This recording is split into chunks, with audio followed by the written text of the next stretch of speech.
అనంతపురం జిల్లా తాడిపత్రిలో నిరసనకు దిగారు మాజీ MLA JC Prabhakar Reddy. TDP councillor మల్లికార్జున్ను హనీ ట్రాప్లో ఇరికించి జైలుకు పంపించారని జేసీ ఆరోపించారు. మల్లికార్జున విషయంలో తమకు న్యాయం కావాలంటూ నల్ల బ్యాడ్జీలు ధరించి భారీ ర్యాలీ నిర్వహించారు. మరోవైపు కౌన్సిలర్ మల్లికార్జున తల్లి స్టేషన్ ముందు బైఠాయించి న్యాయం కావాలంటూ నిరసన వ్యక్తం చేశారు.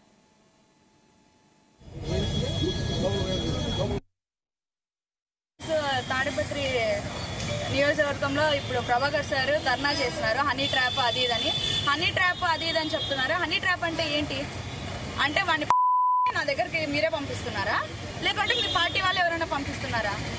హనీ ట్రాప్ అంటే ఒకసారి ఒకవేళ ట్రాప్ చేసి ఉంటే ఒకసారి 2 సార్లు ట్రాప్ చేస్తారు.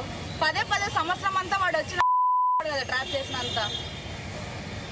ఇది ఏం చేస్తున్నారో నాకైతే అర్థం కాలేదు. ఇంత చిల్లరగా ఒక లేడీని ఇంత బిహేవియర్ ఎందుకు చేస్తున్నారు మీరు? ఏదన్నా వచ్చినా అదే డైరెక్ట్ మాట్లాడితే అయిపోతుంది. ఫేక్ అకౌంట్ క్రియేట్ చేసి నాకు 4 లక్షలు డబ్బులు ఇచ్చినారు అది దాన్ని నా అకౌంట్ పెట్టి ఎందుకు నా ఫొటోస్ పెట్టి ఇట్లా చేస్తున్నారు మీరు? మీ మీద కూడా ఎవరైతే ఇలా ఫేక్ అకౌంట్ క్రియేట్ చేస్తారో వాళ్ళ మీద కూడా నేను కంప్లైంట్ ఇవ్వడానికి రెడీగా ఉన్నాను. తాడిపత్రి